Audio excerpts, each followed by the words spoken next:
What's going on, guys? Welcome to Total Football, where we discuss everything football. Sponsored by the One Football app for all your up-to-date football news. So make sure you scroll down into the description and download the app. And yeah, Merry fucking Christmas and that. Merry Christmas, peeps. Obviously, man, I wanted to give you something to watch on Christmas other than shitty EastEnders. I don't know if you, man, still watch that, but I know on Christmas Day the TV's trash in it, so I thought you lot would have a bit of time, so why not just fling out a football video? Alright, first one, at Safe5044. Do you think nowadays people rely on using stats too much when judging a player instead of actually watching games, as there are things that stats don't tell you about certain players? Yeah, absolutely. But I don't know. This has been going on quite a while. There's loads of like intangibles that stats don't tell you. But the thing is with football, you can use stats, yeah? Like there's always stats to and for your argument. Like you can always manipulate stats. Like there's stats with Jesse Lingard that will show you that, right, no goals, no assists, whatever. But then there's stats that will show you other things about what he does add. So you can do it with any player. Like even with Mo Salah. You look at Mo Salah, you'll see, he's played X amount of games, scored X amount of goals. But then you'll see there's stats that show that he loses the ball more than any other player in the league. There's stats that show that he misses more clear-cut chances than most players in the league. There's always stats to argue your point if you wanna find them, yeah. But one thing that you can't argue with is the eye test, innit? The eye test will show you all you need to know, innit? Like I've seen players have an absolute stinker of a game, then man pull out stats saying, yeah, but look, they got 96% pass completion and all that. And I'm like, bro, man are passing the ball 2 yards to the left, 2 yards to the right. It's not hard to have a 92% pass completion if you're only playing 2-yard passes. But what did you do to affect the game of football? Nothing. And that's why when I was growing up watching players like Pavel Nedved, even now, yeah, I can't tell you how many goals or assists Pavel Nedved used to average over the course of his career, because nobody gave a shit about stats. It was either you were a bad man or you weren't. Same with Zizou, same with Iniesta. All of these, man, I don't really know how many goals they used to score a season. I know it wasn't that many. And then you flip it and then you look at someone like a Frank Lampard. He used to bag bare goals from midfield, yeah, but Frank Lampard couldn't see Pavel Nedved. You couldn't see guys like Kaka and them, man, and he outscored all of them. So, again, like, you can use stats to or for any sort of agenda that you want, but the eye test tells you all you need to know. So, yeah, that I definitely think that stats are abused, and I think only certain stats should be taken into consideration. If I see like a GA of a player, that's calm. Do you know what I'm saying? If I see someone's goals per 90 minutes, that's calm. Because there were stats flying around with Lukaku, yeah, saying, oh yeah, but he scored X amount of goals and that. But then I'm like, bruv, he plays 90 minutes every week. What's his goals to minutes played ratio? That'll give you a truer reflection of how clinical a player is. And when a player is averaging a goal less than every 90 minutes, you know that these men are clinical, whether they're starting or not. I'll be more impressed with a player that averages a 25-minute cameo every week, but he's notching. So you always have to kind of look. You have to look at the bigger picture, man, and not just manipulate stats, which is what a lot of people do. Let me know what you think about that. Next one, at Mohammed Ismail. If you take away Messi and Ronaldo, which players do you think would have won the Ballon d'Or? Well, you'd have to think Mbappe would have been in there. I think Sadio Mane had to be in the conversation because of the last 12 months he had. Yeah, Neymar's been out injured. And then there's Van Dijk. And Van Dijk was there. But I honestly think that Sadio Mane has probably been Liverpool's best player over the last 12 months. And one of the best players in Europe. So I don't know. He would probably be my shout. He would probably be my shout outside there. Let me know. Who would be your shout? Like, they don't even have had to be nominated for the Ballon d'Or. Who would have been your shout if Messi and Ronaldo weren't even in the conversation, guys? Let me know in the comment section. That's a good one. The next one, it says, Rashford and Martial FC, who is your European team of the decade? That's hard for me because it's mad, because there's certain players that played in the decade, but they weren't at their best, like they were past their peak. Do you see what I mean? So it's hard to know what players to include in the decade in terms of my European team. So I wouldn't really know where to begin, etc. I really wouldn't know. I'll have a think though. Let me say, in goal, I would go with probably Manuel Neuer then. Neuer in goal. I would go for Dani Alves at right back. I'd go for Thiago Silva at centre back for sure. And what's his name? Sergio Ramos at centre back. Left back, I would go for Marcelo. What are we doing? A 4-3-3? Yeah. Go on then. Ooh.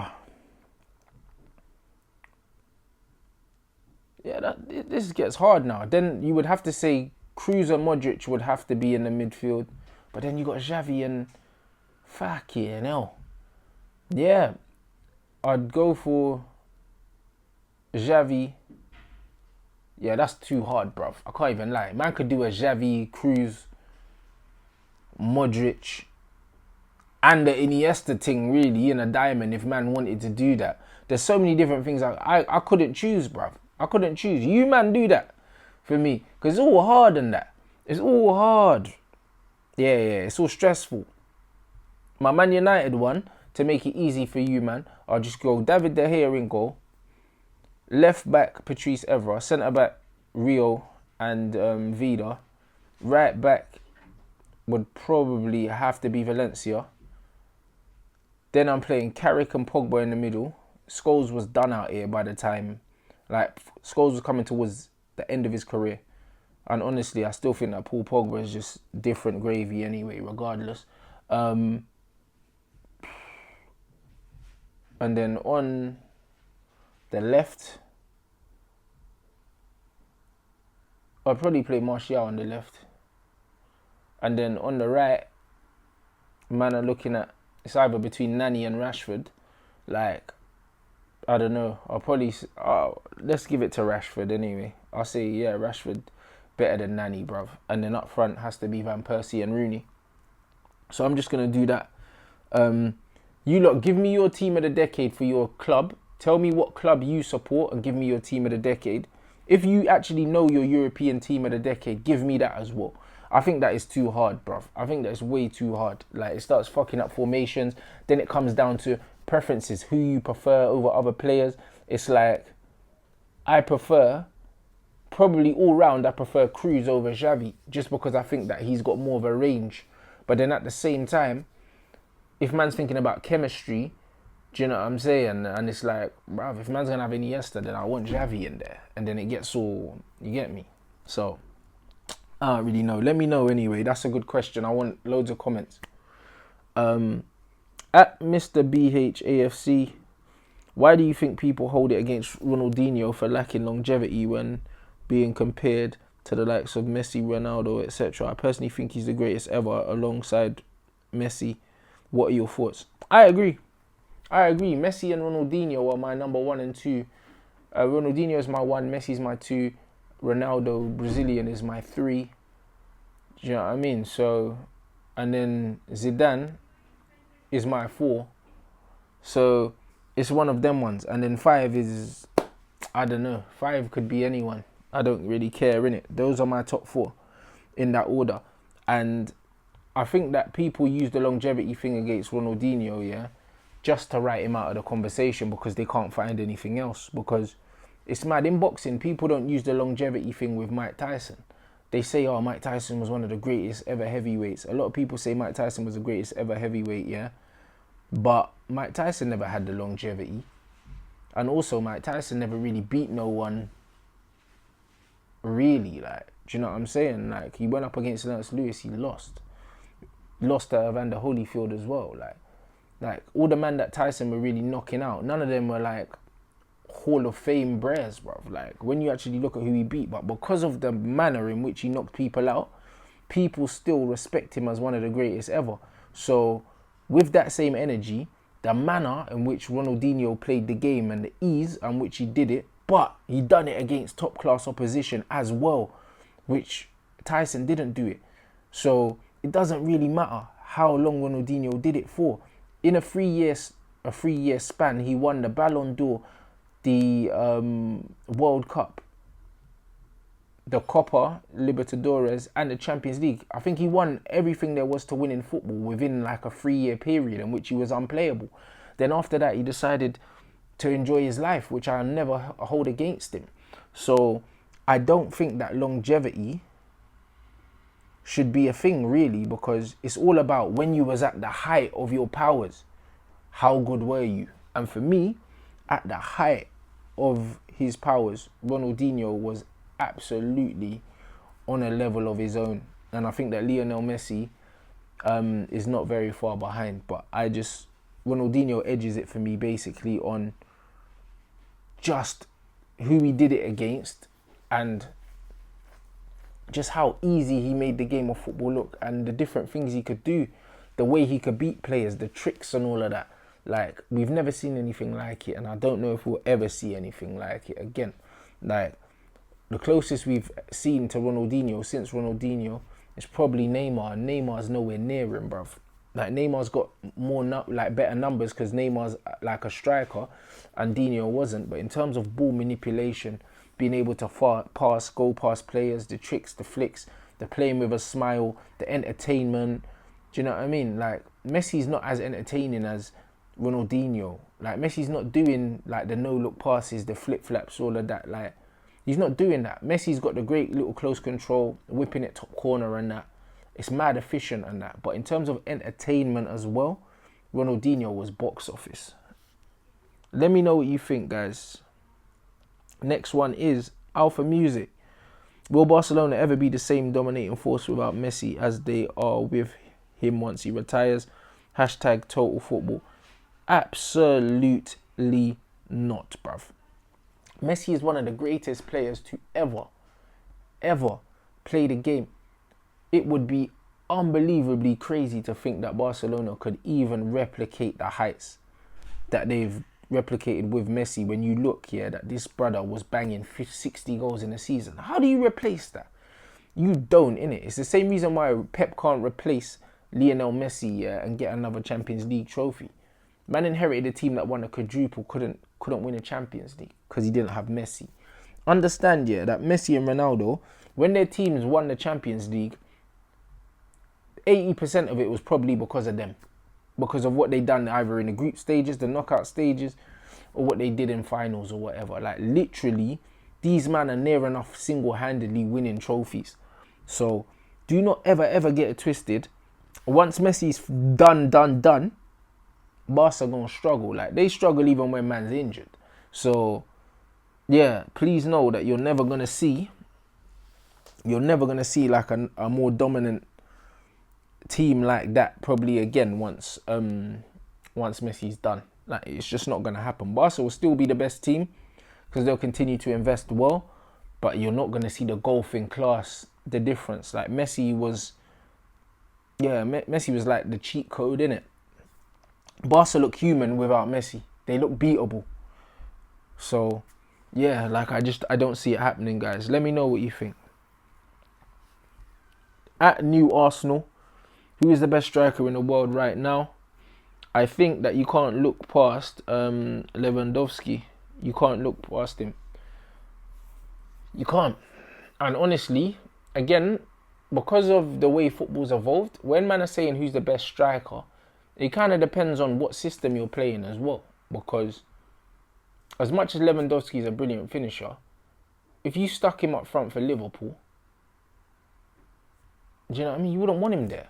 Do you know what I'm saying? Because he wouldn't do a better job than Firmino in that role. Like Benzema would do a good role in that formation again because he's got great close control, good at linking the play and that. But you just want Louis in the width of the goal, within the 18-yard box if you can.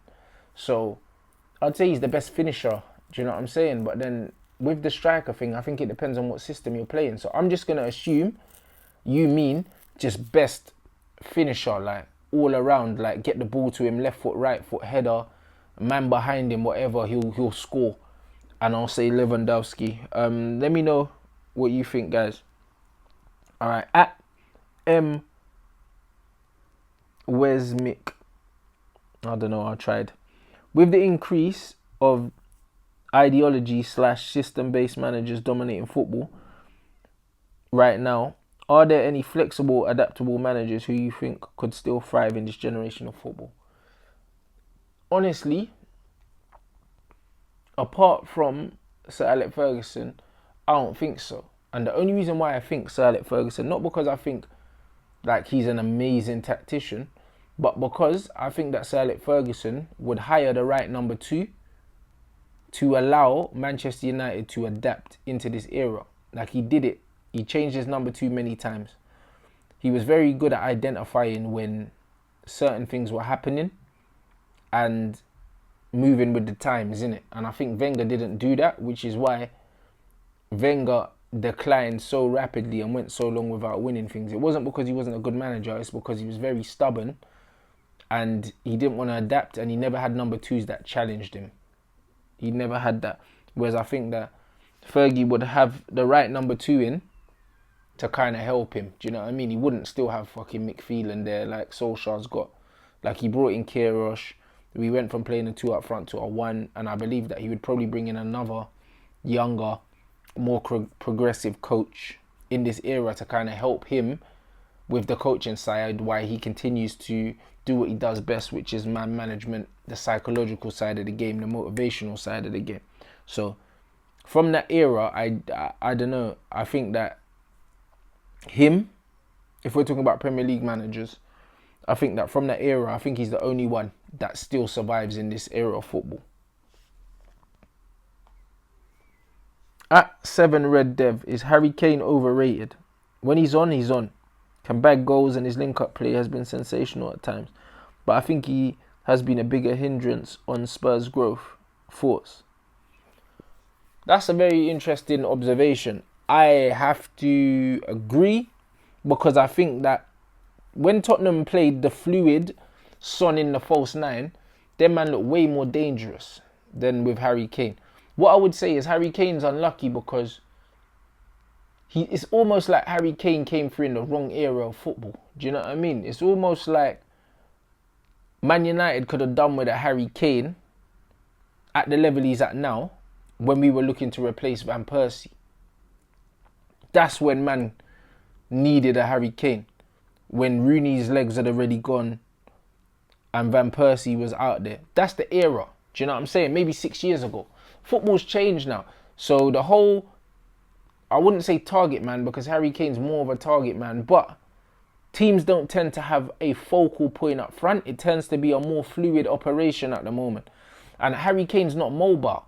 So because Harry Kane's not mobile, it's like he's not really involved in the link-up. And he's just not quick. So he's not going to run the channels.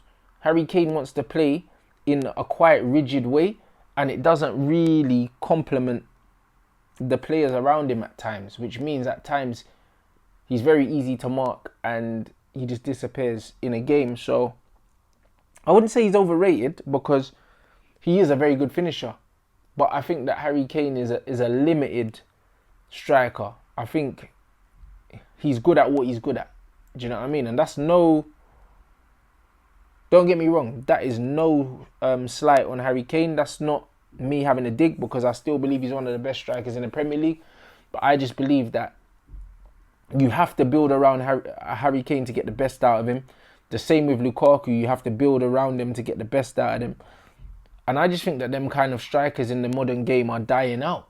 I think after your Lukaku's and your Harry Kanes, who I think they're around the same age, after these, man, you're just not going to see strikers like that. You're just simply not. You're going to have to see strikers. They have to be very good in the link-up play. They have to have pace. They have to be physical.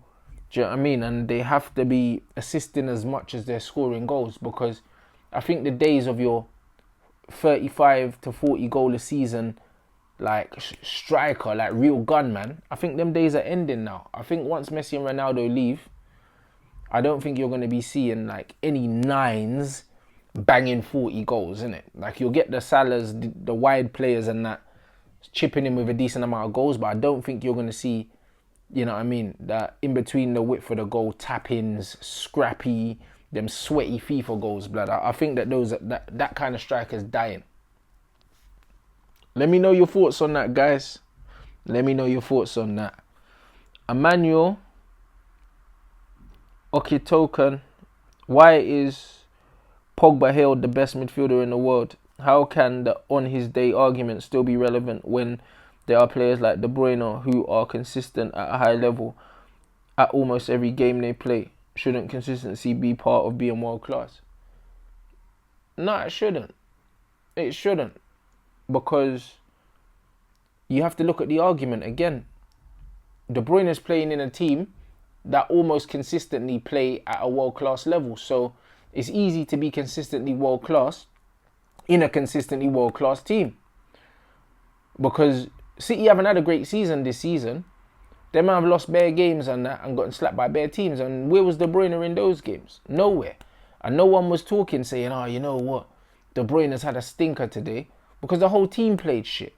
So when Pogba was in a team where the whole team plays shit most of the time, he still does world-class things in those games. But because United lose, like, man ain't got nothing to say about it. You cannot tell me that Pogba wasn't playing world-class passes against Watford when Man United lost 2-0, because he was. Pogba was picking up the ball deep in his own half, on the half turn, and pinging balls like inch perfect onto the end of man's toe. That's world-class. But because nothing come from it, that don't mean that it's not world-class, bro. It just means that he's surrounded by shit. So don't ever get it twisted. You put Kevin De Bruyne into this Manchester United team, he ain't doing nothing. The numbers that Pogba that threw up last season when Oli came in, where he was bagging goals and assists and that, De Bruyne's not doing that in this Manchester United team. In a team that's not fluid, doesn't have a shape, people don't know where to be. The reason why De Bruyne gets so many assists is because Man City are super drilled. De Bruyne puts in quality passes. There's always someone on the end of them. If he was doing that playing for Man United, he'd be whipping that ball into the box. There wouldn't be no one there, bruv. No goals. So, don't get me wrong. Kevin De Bruyne is an amazing footballer. But he's very much helped by the fact that he's in an amazing football team. Because no one questions Pogba's ability when he's playing for France. Because man just ripped up the whole World Cup and nobody was on his nuts like that. In the World Cup, De Bruyne never looked better than Pogba in the World Cup. He didn't. You know what I mean? I watched all of Belgium's games and I watched all of France's games because I was covering it. I was covering it for a network. So I watched like most of the games and De Bruyne weren't looking better than Pogba in the World Cup. And they were both around good players. So I don't like the constant comparison between the two of them because they're not similar players at all. That Pogba is a player who can definitely dribble better than De Bruyne. That he can pass with both feet. Kevin De Bruyne reminds me more of like an inside right player, like where Beckham used to play for United, where it was right wing. He played on the right wing, but he played like an inverted right midfielder. And that's kind of what De Bruyne does. Do you know what I mean? De Bruyne shows the little bits where he drives with the ball and that, but he can't dribble like Paul Pogba. De Bruyne strikes the ball very well. Very good striker of the ball. I think in terms of striking the ball at goal, I think that Kevin De Bruyne is better. Like he scores more goals. Like his shooting technique, when it comes to power shots, is better. Pogba tries to curl it a bit more. I've never really seen Pogba put his laces through anything. Do you know what I mean? He tries to whip it and that. But in terms of passing range and like being able to dink passes, drill passes and all that, bruv, I think Pogba's in a league of his own, bruv. He's probably the best passer of the ball in terms of different types of passes, little dink, delicate, long ball, whatever, that I've ever seen. And with both feet as well. So I don't even think they're similar players. I think man are just comparing them because they're both world-class central midfielders, to be completely honest. And defensively, what Pogba gives you as well, like when you pull up Pogba's defensive numbers, bro, they're up there with like Kante's and that, and Pogba don't even really like defending. So I just don't think, well, I know that it's not fair to compare them. It's just like it's not really fair to compare Messi and Ronaldo because they don't play similarly. But because they're both at such a high level, man compare Messi, who's a finesse player, you know what I mean, that's got the tight control, that can play at the medial passes, with Ronaldo, who's been like a goal poacher for like the last 5 to 6 years, bruv. Like stylistically, they couldn't be further apart. But because they're throwing up the similar numbers, man want to compare them. So, honestly, Pogba and Kevin De Bruyne are both world-class players. They both excel in different places. That's just it. And last but not least, Giannis, it says, man like Giannis, Raptors 2021. What's a better style of play, counter-attacking or possession-based? Again, that question, when you say what's a better style of play, it depends. It depends on who you're playing. Don't get it twisted.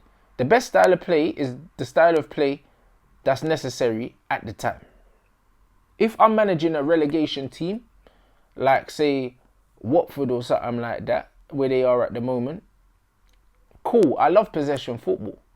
But if I'm playing against a team like a Liverpool, there ain't no point me setting up for possession football, bruv, because my possession football is only as good as Liverpool's possession football. Like, if I'm playing against Liverpool, I have to just accept defeat that they're going to have more of the ball than me. So as much as I'd love to play possession football, it's probably not a good idea against Liverpool unless I want to get pammed in it. So it depends on who you're coaching. However, if I could start a team from scratch and recruit players to play a certain style of football, I would recruit players to play possession-based football. The reason why I say that is, if you've got the ball, the other team can't score. I always tell my players that, like when I'm coaching my team at the moment, keep the ball. The other team can't score if you've got the ball. And no matter where you are on the pitch, if you've got the ball, you're attacking because you're trying to build something. And this is the problem. My biggest problem with Manchester United at the moment. We play like a relegation side. Why are you choosing to start the game on the back foot against a team that you are better than? It don't make no sense. Floyd Mayweather, the best defensive boxer in the history of boxing. Like, that can't be disputed, yeah? When he fought Conor McGregor, he didn't fight on the back foot because he didn't respect Conor McGregor because he knew Conor wasn't a boxer. So he was like, bruv, I know this guy ain't no boxer. He's not going to outbox me. He can't hurt me. I'm not worried about him. So what did he do? He put his gloves up and he walked Conor McGregor down and he let him punch himself out and he knocked him out, bruv. That's what you do. Like, and his natural style in the ring is to box a lot of the time on the back foot, not all the time, because sometimes Floyd does stand in the middle of the ring, but more times against opponents he respects, he'll outbox them. He didn't do that against Conor. So Manchester United, when they're coming up against small teams and they're deciding to, yo, I'm gonna let you have the impetus, like you come at me. Why? Because then in them situations where you're backing up, man can get a lucky punch, fam. Do you see what I mean? Like, fuck that. You need to implement your style of football and apply pressure on the opposition, especially when they're weaker than you and they're inferior to you. So, providing that you're better than the other team, possession football has to be the key, bruv. Why counter-punch a man that you know, if you walk him down, they can't hurt you, bruv. You don't get paid for overtime in boxing, blood. So why am I going to box on the back foot and go 12 rounds with a man that I know that I can stop if I just walk him down, because I know that he ain't got the power to hurt me. So ultimately, possession football has to be the goal. It has to be. Possession football will win 9 times out of 10, providing all things are equal, innit? If there's 2 teams and their players are exactly the same in terms of ability, same level, I would always rest my hat with the team that has the ball more than the team that doesn't have the ball. So that's the best way I think that I could describe that. But more times, I'll always favour possession football. Alright guys, and that was your Total Football, sponsored by the OneFootball app for all your up-to-date football news. Make sure you scroll into the description, download the app if you haven't already. Merry Christmas and all of that. I was going to say don't drink too much, but you might as well, fam. You might as well. If you're at the game on Boxing Day, I'll see you there. Out in Manny. 2 drinks and that, regardless of the result. And then I have to get to work. Obviously, the boxing match is in March, so I need to start camp. So, yeah, that'll be my last little blowout before the new year and before I get back into the gym. So, big up all you guys. Make sure you smash the like button. Follow me on the socials if you haven't already. And, yeah, just enjoy the rest of your day. And I'll catch you with a match review after the United-Newcastle game. Hopefully, it's 3 points. Peace.